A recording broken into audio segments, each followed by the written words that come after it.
Hi, thank you for joining us today to learn more about Indiana's expanding opportunities through Quality Charter School Programs grant.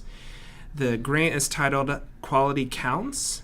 My name is Nathan Williamson. I serve as the Director of Title Grants and Support. My name is Cole Dietrich, and I serve as the Assistant Director of Charter Schools and Special Programs here at the department.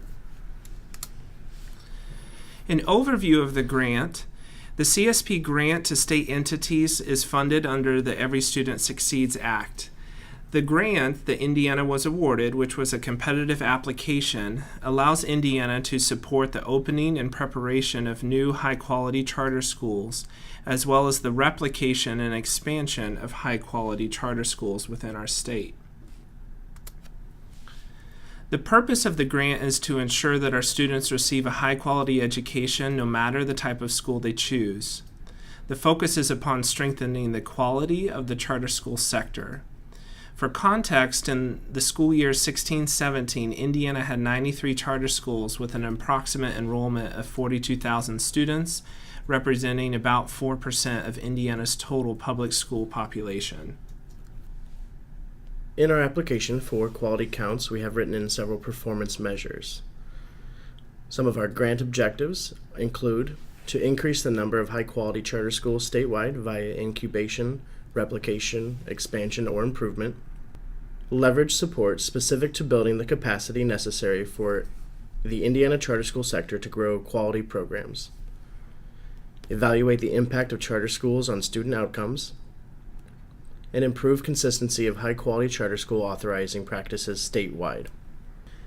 Some definitions that we'll be using throughout the presentation today and in the grant. High quality, again emphasized by Quality Counts. There will be evidence of strong academic results, including above state averages of growth and proficiency on ISTEP or accountability grades of an A or B. There should be no significant issues in the area of student safety, school finance, operational management, or statutory or regulatory compliance. There should also be success in significantly increasing student achievement, including graduation rates for all students and for each of the subgroups defined by the ESSA, such as economically disadvantaged students, ethnic groups, students with disabilities, and English learners. A new charter school is considered a school that has opened within the past year or has applied for a charter and plans to open within the next 18 months. Replication of a high-quality charter school. The opening of a new charter school or campus based on the educational model of an existing high-quality charter school. And finally, expansion of a high-quality charter school significantly increases the enrollment or adds one or more grade level served to a high-quality charter school. The next few slides are going to represent the logic model included in Indiana's Quality Counts application. The first objective, to increase the number of high-quality charter schools statewide, is going to discuss the opening of new high-quality charter schools as well as the expansion or replication of existing high-quality charter schools. In order to achieve this objective, Indiana's rigorous and competitive request for proposal process is going to solicit applications from those that are deemed high quality. In order to utilize that funding, then we will be able to achieve the objectives of opening or replicating or expanding a certain number of high quality charter schools each year to achieve the 5-year objective of 60 new subgrants across the state. The next objective discusses leveraging support to build charter school capacity. In order to achieve this objective, we have several activities that we are going to conduct in our state, including specific professional development for charter school stakeholders, enhancing access to federal funds and outcome data, and sharing best practices within the charter school community as well as across charter schools and traditional public schools. Objective 3 is discussing the evaluation of the impact of charter schools on student outcomes. As part of the grant, we are going to collect and analyze data from the subgrantees as well as charter schools statewide to discuss the evidence-based best practices that are identified through this study. The study is going to include a best practices showcase where we are going to work with our new and existing charter schools to ensure that evidence-based research in practice is informing the use across the state. These practices are going to lead towards a hopeful increase of the performance of students within those schools. Objective 4 is supporting the implementation of authorizing practices. In order to carry out this objective, we are going to analyze current authorizing practices to determine a baseline, and then set up support for our authorizers based upon their needs in order to support the individual needs of each authorizer, and also looking at standards across all authorizers. The eligible applicants for the quality counts is going to be based upon a competitive grant process. The department is only going to fund high-quality plans, whether it's from existing high-quality charter schools or new charter schools that submit high-quality plans. Those applicants that are eligible have to meet the definitions for new, replication, or expansion, and then be deemed successful after a rigorous peer review process.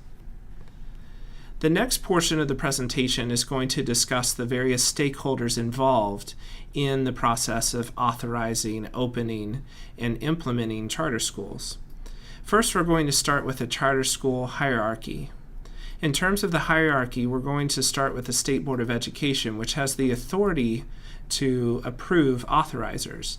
Authorizers in our state can be traditional public school corporations, the mayor's office in Indianapolis, the Indiana Charter School Board, and universities such as Ball State.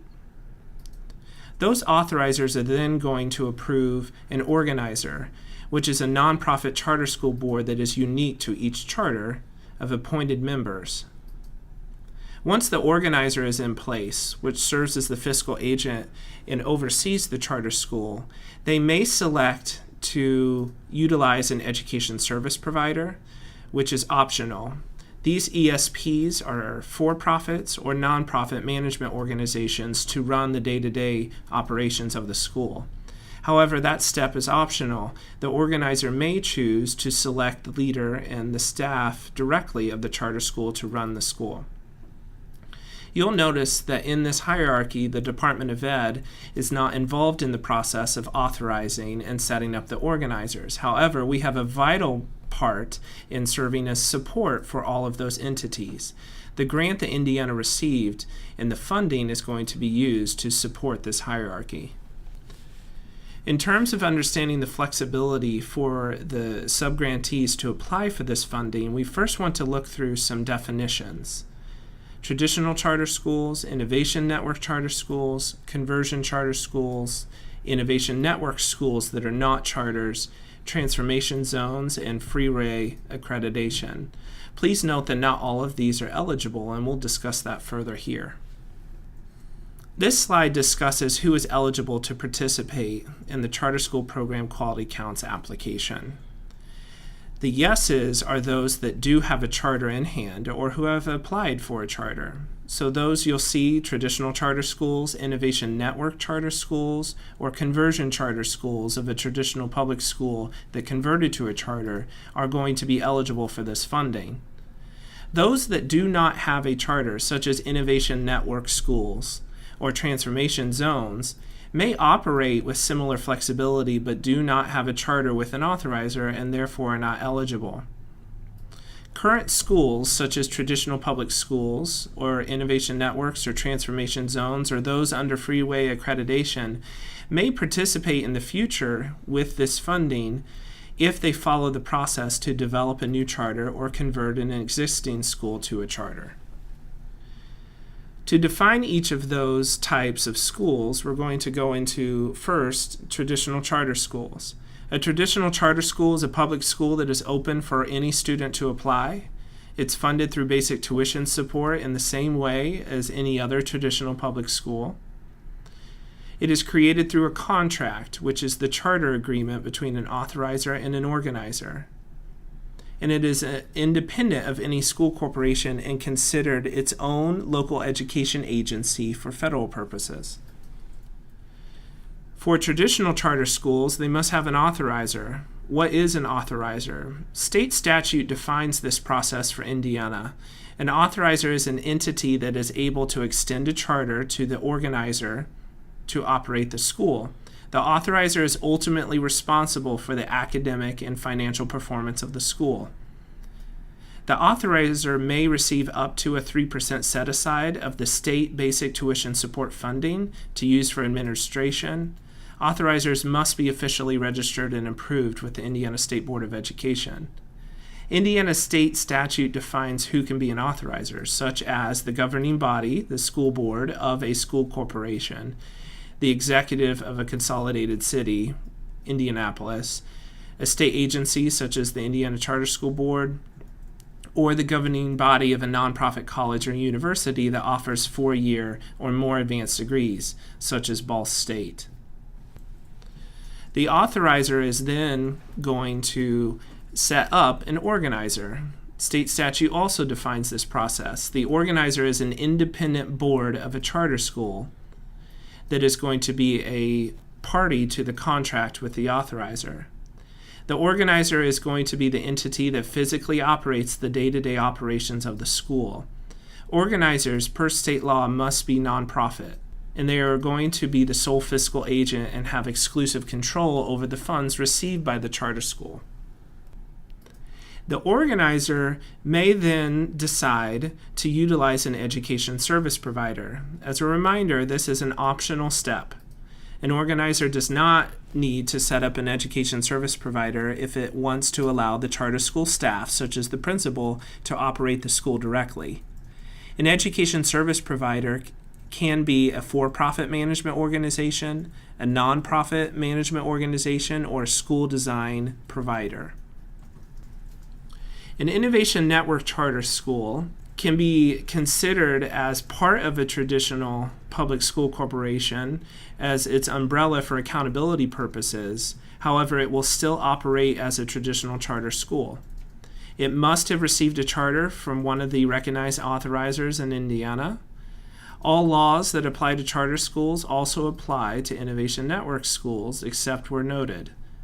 And that primarily is going to include the purpose of including that charter school within a traditional public school corporation's accountability. How are Innovation Network charter schools created? A local school board of a traditional public school corporation may enter into an agreement with an organizer to reconstitute a school into an Innovation Network school, or to create a new school within a vacant or underutilized building. The Innovation Network charter school would still need to receive a charter from a recognized authorizer to operate. If a traditional public school were to convert into a conversion charter school, there are specific processes that have to occur. At least 51% of the parents of the students who attend the school will have to sign a petition supporting the conversion. The school will have received a D or an F grade for 2 consecutive years, and the local school board votes in support of the conversion. Just like the other processes that we've described with the other types of charter schools, a conversion charter school is also going to have a charter agreement with an authorizer and an organizer.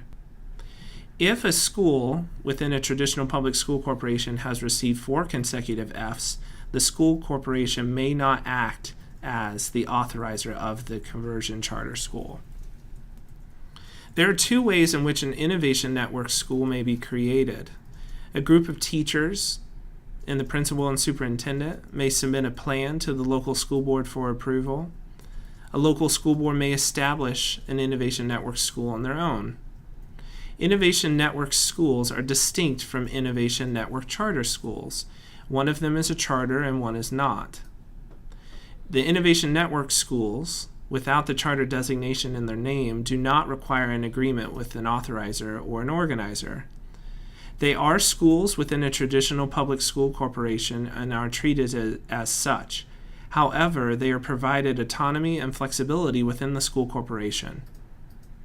They also are not defined by collective bargaining agreements. Transformation zones are another type of school within the state. Transformation zones are created through the governing body, the school board of a school that has received a D or an F, and that has submitted a plan to the Indiana State Board of Ed to create a transformation zones. These schools are not charter schools and are not necessarily a cluster of charter schools. Because they are not charters, they don't need an authorizer or an organizer. A school corporation could choose to place charter schools within a transformation zone, but they could also choose to just place traditional public schools within the transformation zone. These schools are utilized to create autonomy and flexibility. However, they are not charter schools, and they are also not defined by collective bargaining agreements. So the grant logistics behind quality counts. Of IDOE's $59 million application, we will have to designate at least 90% through competitive subgrants to eligible applicants. At least 7% must be utilized for statewide and state-level technical assistance activities, while no more than 3% is reserved for state-level administration, such as the Indiana Department of Education staffs and indirect cost. The competitive subgrants will be for a maximum length of 5 years, including no more than 18 months of a planning period, such as before a new charter school would open. And the maximum subgrant amount of $900,000 will be able to be utilized over the length of the grant. What are the allowable activities under a subgrant? Costs associated with preparing teachers, school leaders, and specialized instructional personnel, including professional development and hiring during the planning period.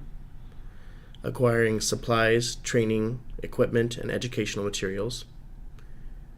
Carrying out any necessary renovations to ensure that a new school building complies with applicable statutes.